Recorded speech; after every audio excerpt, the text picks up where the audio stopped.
to East Hampton Town Board. We are live. Great. Good evening, everyone, and welcome to the East Hampton Town Board meeting of March 21st, 2024. Carol, if you could please read the roll call.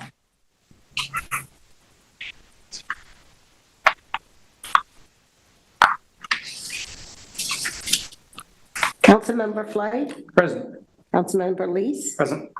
Councilmember Rogers, Present. Councilmember Calder Piedmont, Supervisor Burke Gonzalez. Present. If everyone could please stand for the Pledge of Allegiance. I pledge allegiance to the flag of the United States of America and to the republic for which it stands, one nation, under God, indivisible, with liberty and justice for all.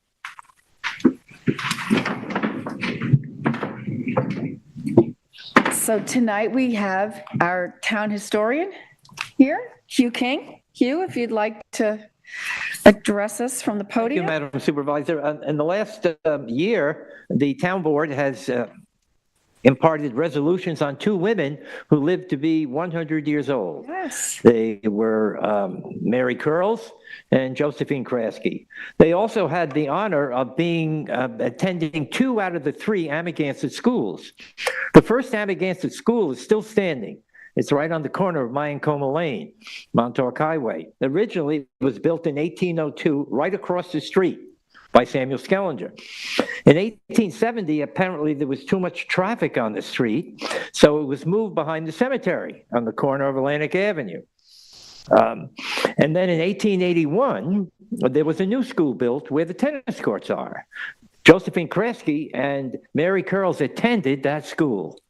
And then in February of 1936, they attended the new Amagansett School when it was built on Main Street. So, and they both lived to be 100. Well, in 2016, there was another woman who was honored to be 100. Lucy West was born on February 20th, 1916 in McKinney, Virginia, to Robert and Lottie Hartwell. She was the second of 10 children. She graduated from East Hampton High School and later enrolled and graduated from the Orchard Beauty School, after which she opened up the first beauty parlor for African Americans in East Hampton on North Main Street in 1941. There's an advertisement in the paper for the Orchid Beauty Shop. After a few years, her father built a back porch onto his house for her shop. They called her the Roadrunner because of her frequent trips back and forth to New York City and East Hampton, doing hair with the help of her sister Ruth. She married Norman Rayfield West on September 12, 1937. They never had any children of their own, but helped to raise 27 of their nieces and nephews. Wow. They lived a very full and busy life and traveled the world together. After sharing 40 wonderful years together, her beloved husband passed away in 1977 at the young age of 67. Lucy worked for the city of New York as an intake clerk for Social Security for many years. During that time, she decided to further her education, enrolled at the College of New Rochelle. She graduated with a bachelor's in science when she was well into her 60s. In the late 90s, Lucy relocated back to East Hampton, living most of her life in Manhattan and Brooklyn. She wanted to be closer to her family, who meant so much to her.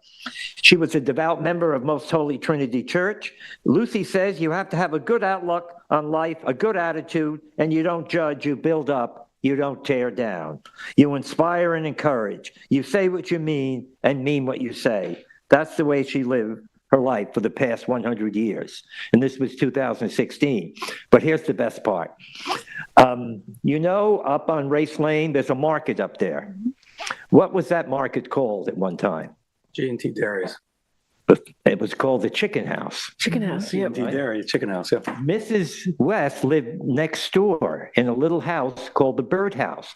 So she's the only person in East Hampton history living in the Bird House next to the Chicken House. Do you stay up nights thinking of these things, Hugh? This is true. I'm not making it up. Okay, so we have we have 3 public hearings tonight. One is the 2024 CPF Management and Stewardship Plan. And then we have a public hearing for the same piece of property. It's for the CPF Project Plan Addition and CPF Acquisition. It's for 20.5 acres of land at 20 Springs Fireplace Road and 107 and 109 Old Accabonac Highway. So I will ask Carol to read the first meeting notice. The public hearings will be held live and in person by the town board and will be available electronically by video and teleconferencing and will be televised on local TV channel 22 and available for live stream on the LTB website. The public shall be permitted to appear in person, but may also provide comments on the matter being heard by calling 351-888-6331. Any person or party wishing to be heard with respect to the foregoing may do so in person or by agent, by attorney, or by written comment addressed to the East Hampton Town Clerk, 159 Panago Road, East Hampton. Comments may also be submitted to the town clerk by email to cbrennan@ehamptonny.gov. All comments must be received by the town clerk by the date and time of the public hearing. Please check the meeting agenda posted on the town's website for any changes and for updated information. Notice is hereby given that the town board of the town of East Hampton will hold a public hearing at Town Hall, 159 Panago Road, East Hampton, on Thursday, March 7th at 6 p.m. or as soon thereafter as this matter may be heard to consider, oh, this is the wrong. You can take them out of order, it's fine. See you. I have an issue with this one.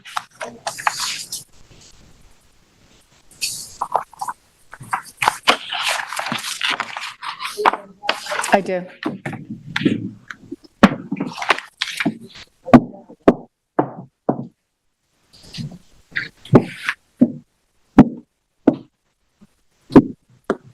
Oops, sorry.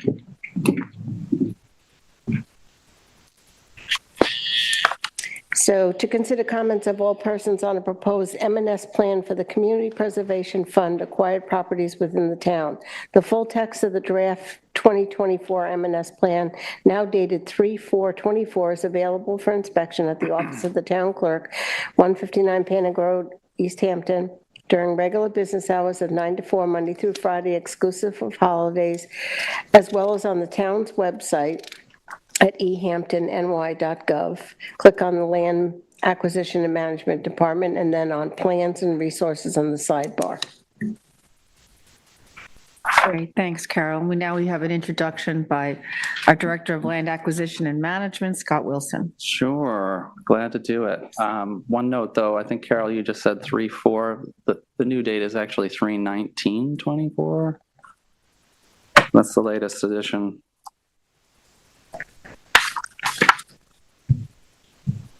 Just mentioning it.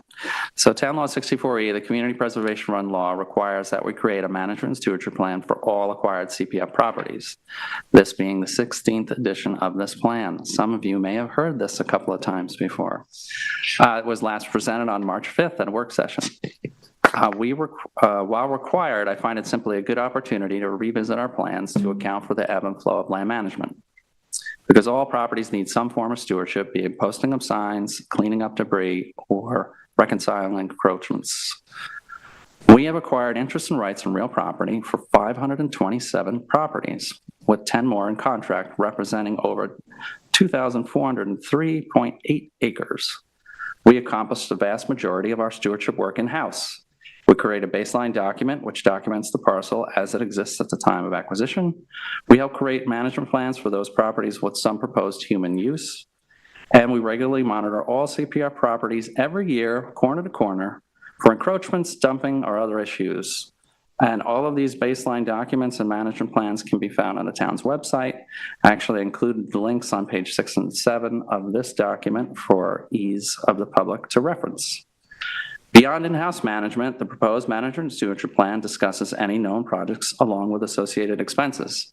Significant projects proposed for 2024 may be historic restoration on the Carl Fisher House on Foxborough Road, restoration of the Dodge property, 803 Fireplace Road in Springs, the Edwards House, which is on the Duck Creek compound on Squaw Road, and historic restoration of Brooks Park property on Neck Path. Please note that we have not gone out for requests for proposal for any of these projects, and so I do not have a detailed expense account for that. So we may actually, once we get those requests in, we know what the costs would entail, we can revisit this plan to actually update those numbers.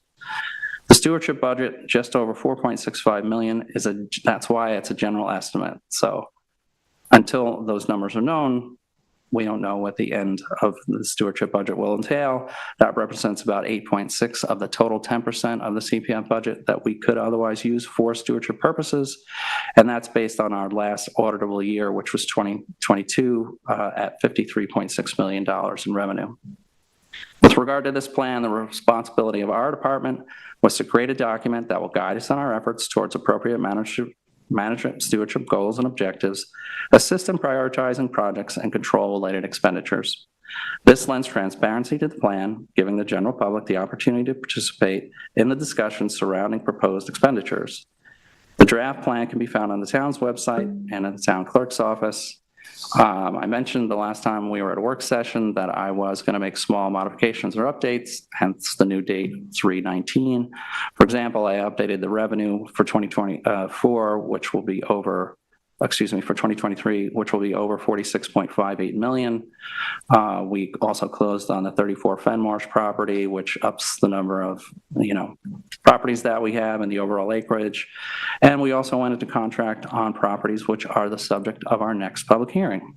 So all of that is included in this document. That wasn't in the first iteration on 3.4. So are there any questions or specific related questions or I do have a question because, suggestions? Carol, in the hearing notice, it says that the full text of the draft 2024 M&S plan now dated 3/4/2024. So Yeah. there are obviously minor changes between the 3/4 and what Scott is showing up here. So you might want to hold the public hearing open so Okay. that if there's any questions that the public can come back in. Okay. Hearing or the written record? I would hold the hearing open to the next. So would I submit an after hearing resolution for the first work session in April? And so we can close the hearing and then adopt the resolution? No, okay, all right, that makes sense. We could close it and we could keep it open till close of business on 4/2, and then we could have potentially adopt it on 4/4. Right. Okay, All right, so you've gone through what you wanted to that, set up yes. for us. Beautiful. Okay. David, you wanted to address the board? Yes, briefly on this matter.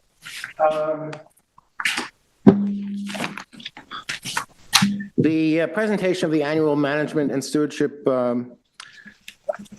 document gives the public an opportunity to catch up on all of the scope and specifics of the CPF expenditures and all of a detailed listing of all of the properties that have been acquired. So it's a very useful document, as well as informing the public about the dollars and cents of how much money has been raised and received by the CPF program. But the management and stewardship budget should be focused on the issue of how much money is going to be spent for management and stewardship. Unfortunately, it's traditionally and almost always, they don't know how much is going to be spent next year because the projects haven't been finalized, they haven't been put out the bid, and it's really just rough estimates. Now, I understand that the $4 million that's put in this budget for subcontract work is primarily for those expected, but so far unspecified, historic renovations and historic improvements at places such as Carl Fisher House, Dodge House, and Edwards House in Brooks and Park. Am I correct on that? Yep, that's right. So one thing that, the public really doesn't perhaps fully understand, because it's complicated and I don't know all the details, but many of the CPF properties that are improved by the town, those funds, some of them are CPF funds, but a lot of them are not. For example, when you put in a walkway at the Buckskill Park, that I understand had to be put in with town funds. If you make improvements for recreation, the actual structures, I think, have to be used town funds and not CPF funds. So it's really unclear what the scope of the expenditures are likely to be and what they will be. But one thing that I'm going to make a suggestion for the future is that it would be useful for this document, which is a budget of management and stewardship, if you could perhaps, Mr. Wilson, show how much money has been spent to date on these properties in the nature of management and stewardship. So for example, I have no idea whether the CPF itself has spent any money to date other than the land acquisition at the Carl Fisher House. I just don't know. Duck Creek, a lot of those improvements were done by the town with town monies. I don't know to what extent Duck Creek has been improved with the CPF funds.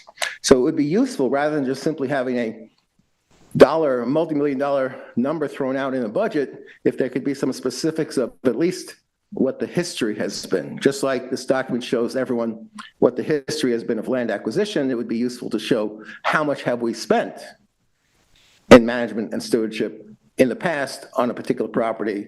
And we're not talking about mowing and raking, we're talking about something more substantial than that. Thank you. Thank you, David. David? Jason, do we have anyone on the line that wants to address this? We do have a caller on the line, and I'll meet them right now. Oh, wait, no, we don't. They were on there earlier. Maybe they'll rejoin later. I'd like to make a motion to leave the public hearing and written record open until April 2nd, 2024. Second. All in favor? Aye. Okay, Carol, you. I make a motion to join public hearings number 2 and 3. Second. All in favor? Aye.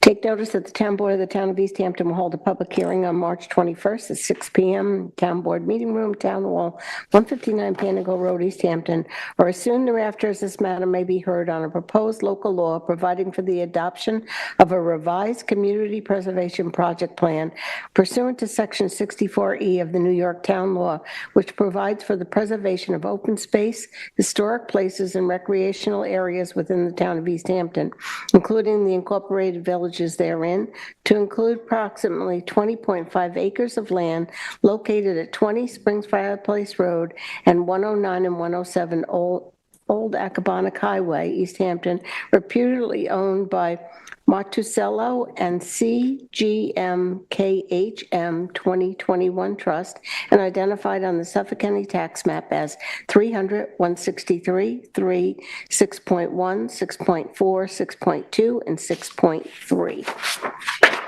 Take notice that the Town Board of the Town of East Hampton will hold a public hearing in the Town Board Meeting Room, East Hampton Town Hall, 159 Panago Road, East Hampton, pursuant to Section 247 of the General Municipal Law and Section 64E8 of the Town Law of the State of New York on March 1st, 6 p.m. or soon thereafter as this matter may be heard, to consider the town's acquisition for the preservation of agricultural lands and open space with community preservation funds of a property located at 20 Springs Fireplace Road and 109 and 107 Old Accabonac Highway, East Hampton, reputedly owned by Caroline Martusello and CGM KHM 2021 Trust, and consisting of approximately 20.5 acres of vacant farmland at a cost to the Town of East Hampton not to exceed $6,900,000 plus reasonable survey, title, prorated tax, and recording charges. Said property being described on the Suffolk County tax map as 300, 163, 3, 6.1, 6.4, 6.2, and 6.3. Thank you, Carol. Scott, you want to give us an overview, please? Yes. Okay, so at one time in our not too distant past, farmland was ubiquitous, but times change. For review today is the proposed acquisition of 3 building lots along with a 16-acre agricultural easement, some 20.5 acres in total. The farmland contains prime agricultural soils but has been underutilized for many years. The land is primarily cleared and ready for production, and it also contains 2 agricultural buildings. Note on this area, the area in yellow is the preserved portion of farmland, but preservation of the soil resource has proven unpredictably insufficient to ensure farming. The Community Preservation Fund indicates that the preservation of farmland is the #1 priority of the program, and in fact, it's one of the primary influences behind its creation. For me, and I believe the town as a whole and the town board, it's a great opportunity to consider acquisition that will ultimately require an active farmland use. If we successfully move forward with this acquisition, our intent is to seek a farmer or farmers who will return the land to active production.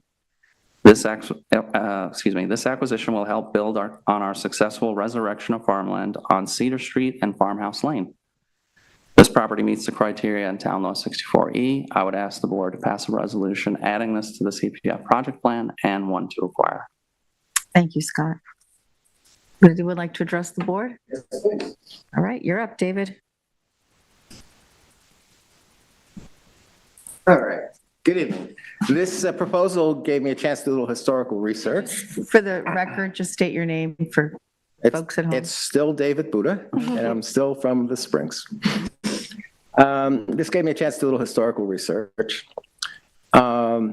And just to clarify, there was, I think, a misstatement, not that it's important, where it was mentioned that the land that was being purchased was vacant. Well, obviously, one of the lots has a historic farm on it. I think it's number 20, which has the buildings that front on the Springs Fireplace Two Road. barns, right? Yes. Yep. So the yellow portion is land that the town acquired an agricultural easement back in 1996 or 1995 it started, but consummated the acquisition of 16 of the 20 acres that was owned by the property owners. And there is a recorded easement, which, by the way, on that portion restricts the erection of any buildings.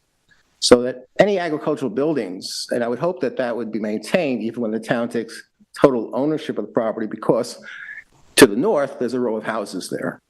And to the south, there are houses. So that any agricultural structures should probably be continued to be limited to the existing parcel that was once upon a time an active farm, the Sherrill Farm, I believe. So when the town 30 years ago spent $560,000 to acquire that agricultural easement, obviously it was a major purchase back then.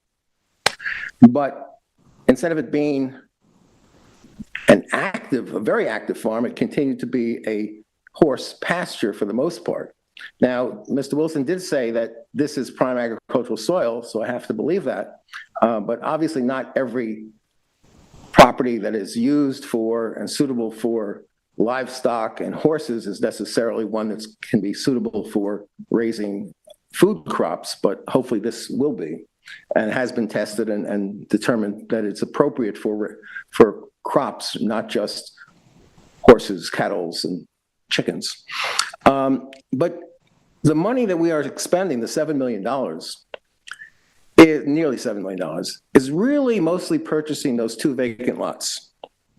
If you look at what the asking price has been for those 2 vacant lots at the southern side of this parcel, that's where the bulk of the value is. And those 2 lots, although they're obviously contiguous to the land that is the horse farm and will in the future be an agricultural farm, those are adjacent to what I believe is a fairly new structure that's squeezed in there next to it. And probably if you were to have an active farm in that area, it may or not be detrimental to the surrounding homes.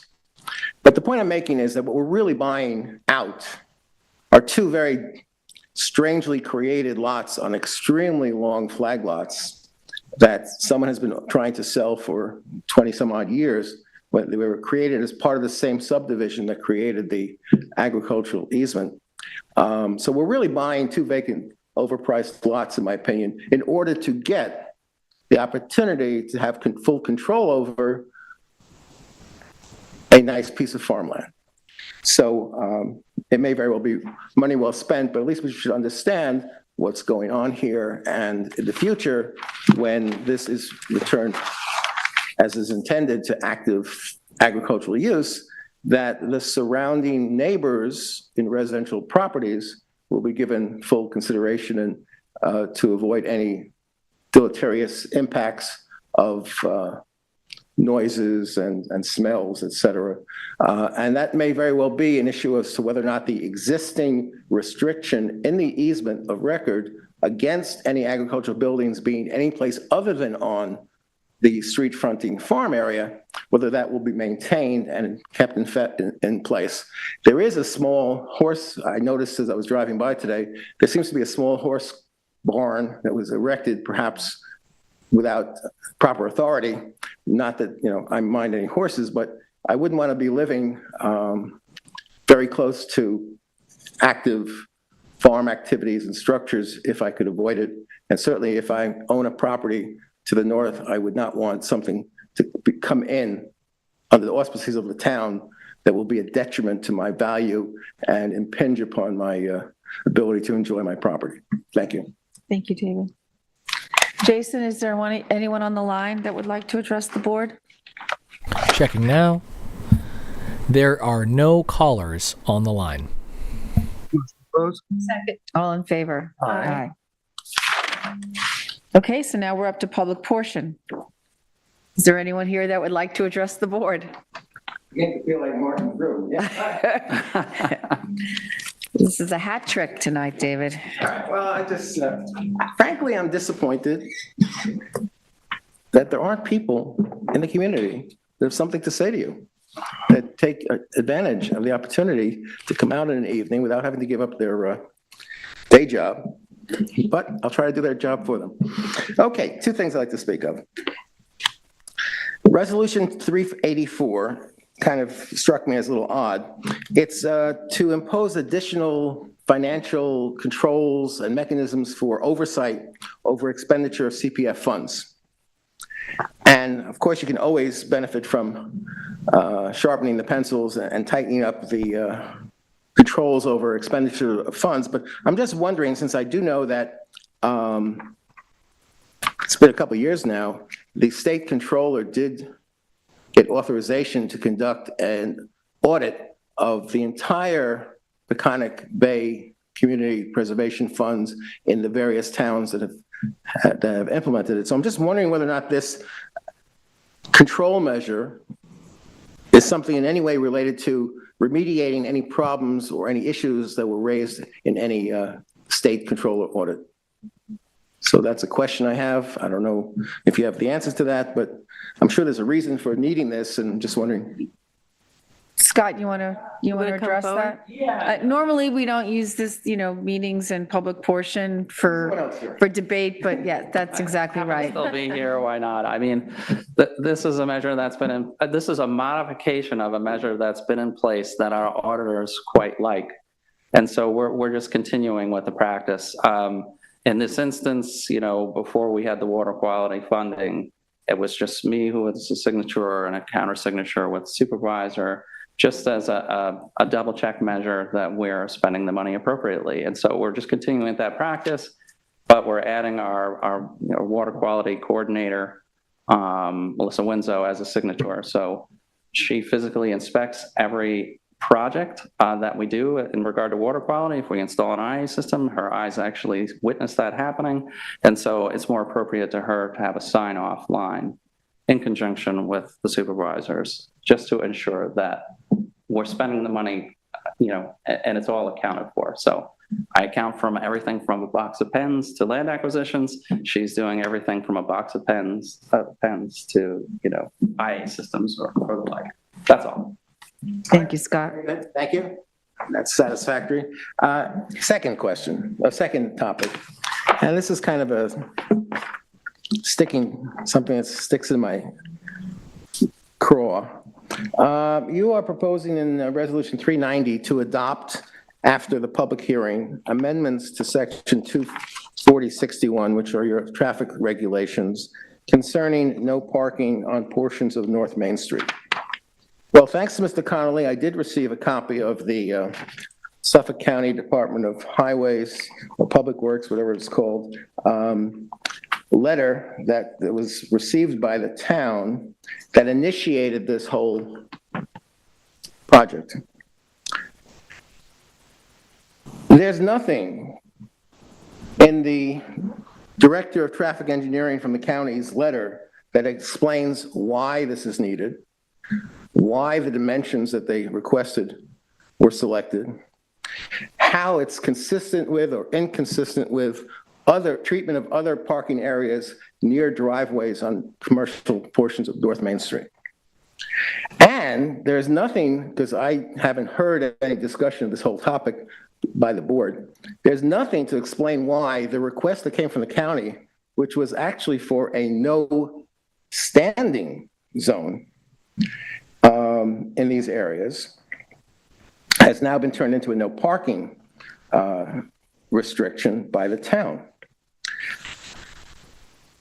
I did ask, by way of FOIL, not just for a copy of the one letter, short, brief letter from the county, but I also requested any map or drawing that illustrates the location of the proposed new parking prohibitions and any written communications received by the town board from either the town police or the town Department of Highways or any owner of a commercial property located along North Main Street concerning the subject of the public hearing. Because obviously if there is a safety issue, I would expect that rather than just simply rubber stamp a request from the county, you would reach out to the police and ask them, is there a problem? Have there been accidents? What do we need to do?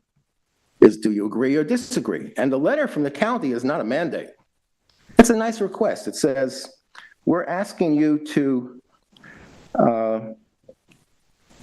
review the matter and consider the ordinance changes as requested. So they simply put the ball in your lap. And I haven't heard anyone explain why you are on the verge of adopting these restrictions. What it would basically do is it would eliminate 3, maybe 4 parking spaces that the public uses, 1 in front of the gas station and 3 between the driveway to the art supply store and one of the parking lots of the restaurant. And there's no mention at all about changing the restrictions and imposing similar restrictions on any other portion of North Main Street for any other reason. So my point is, you need to simply explain why this is necessary, why you deviated from the suggestion of the county that you consider a no standing area, and you instead are proposing a no parking area, and whether or not you're going to take a similar look at other commercial driveways that intersect active commercial areas and determine whether or not we have too much parking in areas of where there are restaurants, offices, gas stations, and whether the public can afford to lose those free parking spots. Thank you. Thank you, David. Jason, is there anyone else on the line? There are no callers on the line. If it's okay with you, I'm just going to show the call-in line's working and unmute myself on the record. Thank you. Hello, everyone. Can you hear me? Yep. Yes. Okay. Call-in line is working. We still have no callers. Okay, great. Thank you. So we can move then into resolutions. Tom, you want to start us off, please? Certainly. Resolution 373 is for the payment of warrants on number 3B in the amount of $8,665,216.46 and in the amount of $59,038.37. And yep, that's it on those two. Second. All in favor? Aye. Resolution 374, be it resolved that Maria Zambrano be appointed full-time position food service worker at the hourly rate of $21.67, annually $45,077.14 for a 40-hour work week, effective March 25th, 2024. Second. All in favor? Aye. Be it resolved that the FPM Group is retained to perform groundwater and methane monitoring services for the Springs Fireplace Road landfill and the Montauk landfill for the 2024 calendar year at a cost not to exceed $50,756.90 for the Montauk landfill and $53,120.76 for the Springs Fireplace Road landfill. Second. All in favor? Aye. Be it resolved, this is Resolution 376. Be it resolved, the town is hereby authorized to pay the outstanding 2023 invoice totaling $878.97 from Human Services budget. Second. All in favor? Aye. 377. I'm going to recuse myself from 377. And the reason I'm recusing myself is because my children participate in Project MOST, which I support. Okay. 377, be it resolved, the town supervisor is hereby authorized and directed to enter into an agreement with Project MOST for the provision of services consistent with the contractor's response to the request for proposals, said agreement to be subject to the review and approval of the town attorney. Second. Carol, you want to do a roll call vote?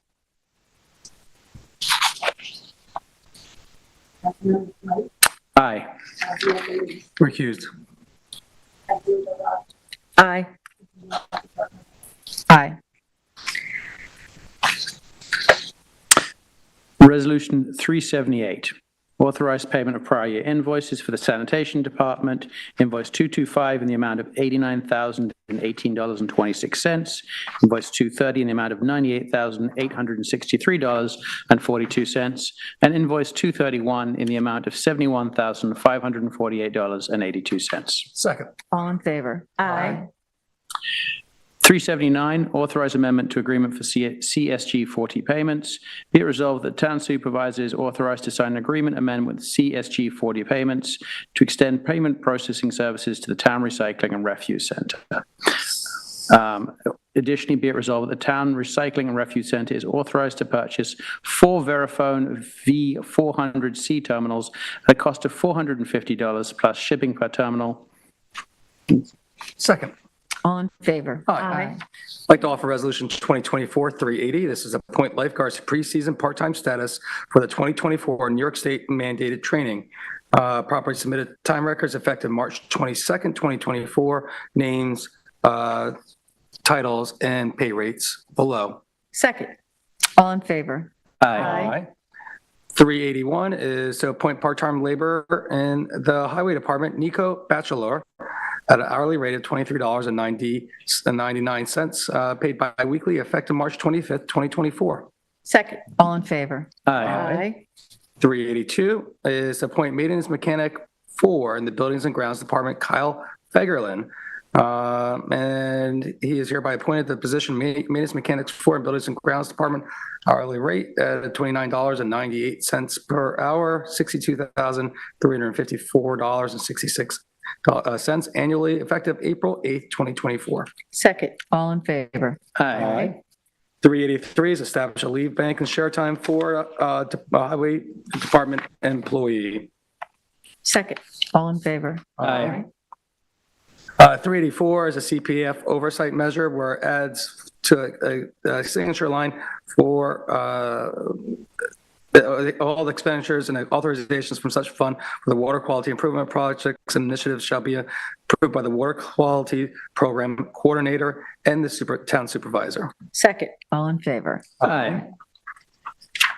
385 is authorized refund for the Green River Cemetery and transfer from the Green River Cemetery Reserve, where in 1998, Robert Rosenberg and Francis Coffin purchased plots 135 and 136 at the cost of $1,400. They now like to sell back to the town at the same amount. Second. All in favor? Aye. 386 is professional engineering services. This is for the joint fuel facility fuel management system. The cost, there was a proposal dated December 1st, 2023, cost for the services and design lump fee of $10,700, construction support fee of $8,000, totaling not to exceed $18,700. Second. All in favor? Aye. 387 is to accept the bid EH 24004. This is the annual traffic signal repair and maintenance contract for 2024 to Hink Electrical Contractor. Second. All in favor? Aye. 388 is authorized payment of Certus 2022 invoice for training in the amount of $238. Second. All in favor? Aye. Resolution 2024-389 is a budget modification for the joint fuel facility, where we're increasing the revenue lines from service, government, other government in the amount of $2,000 $268, and the budget line for miscellaneous revenue, town share in the amount of $6,132, and the increase in the expenditure line equipment repair and maintenance in the amount of $8,400. Second. All in favor? Aye. 2024-390 is adopt local law amending section 24061. This is adding no parking to the areas of North Main Street as described. Second. All in favor? Aye. Resolution 391 is the local law providing for the amendments to Chapter 198 to include the Stephen Hands Path Recreational Facility as a concession location. Second. All in favor? Aye. I have Resolution 392, which is a notice for an RFP for boarding services for dogs. The proposal is available March 28th, 2024, and is due back on April 11th, 2024. If you have any further questions, please contact Jean Carrozza and the purchasing department, and the number there is 631-324-4183. Second. All in favor? Aye. Resolution 2024-393 is to approve amended payouts for retired police officers, and this is as an incorrect daily rate was applied to their payout calculations. Anthony Bosco in the amount of $3,331.03, Timothy Lazuda $1,880.35, and Timothy Lambrick $2,143.86. Second. All in favor? Aye. 394 is the retirement and terminal leave for Detective Arthur Scalzo. Detective Scalzo has his intention is to retire on November 20th, 2024, and to use terminal leave beginning on April 1st, 2024. Second. All in favor? Aye. 395 is the 2023 fiscal year end budget modification. The town budget office does this on an annual year-end budget modification for the purpose of reconciling all expenditure lines and all funds. The reconciliation is helpful to the outside auditors during the annual independent financial review and audit, and the total amount of the modification is $1,949,830. Second. All in favor? Aye. 396 is to authorize payment past due invoice for Wells Fargo Financial Leasing, Inc. in the amount of $62.77. Second. All in favor? Aye. 397 is to adopt the 2024 capital plan. Second. All in favor? Aye. 398 is to amend Resolution 2023-1607, retain neutral investigator Arthur Regal Esquire, investigator, and this is amended to include Veritex Legal Solutions as a subcontractor with respect to transcription services in an amount not to exceed $11,074.60. Second. All in favor? Aye. 399 is to authorize an emergency grant to EOC of Suffolk for the Montauk Child Care Program, and this is in an amount not to exceed $50,000 for operating costs until the end of the newly approved agreement as per the terms separately approved by the town board. Second. All in favor? Aye. 400 is a joint municipal bidding with Eastern Suffolk BOCES. Second. All in favor? Aye. 401 is RFP EH 2024-104, Town of East Hampton Employee Medical Benefits Program proposal. It's available March 21st and due back April 18th. Second. All in favor? Aye. 402 is a notice to bidders EH 24008, compliance work at the airport fuel farm. The bid is available March 21st and due back April 11th. Second. All in favor? Aye. 403 is a notice to bidders EH 24009, supply and delivery, Hino truck parts 2024. Bid is available March 21st and due back April 4th. Second. All in favor? Aye. 404 is a notice to bidder EH 24-010, supply and delivery of international truck parts for 2024. The bid is available March 21st and due back April 4th. Second. All in favor? Aye. 405 is to approve a change order number 2 for the new senior community center at Abraham's Path. And this is just the reallocation of $50,643.86 to 3 consultants. Second. All in favor? Aye. 406 is to retain Dan Ruzzo and Whiteman, Osterman, and Hannah, LLP as outside environmental counsel for SECRA for the calendar year 2024. Second. All in favor? Aye. 407 is for professional and related services for seasonal air traffic control services, East Hampton Private Use Airport, Robinson Aviation for 2024, and in an amount not to exceed $577,825.23. Second. All in favor? Aye. 408 is to authorize temporary lease with the EOC Council of Suffolk County for the operation of the Montauk Daycare.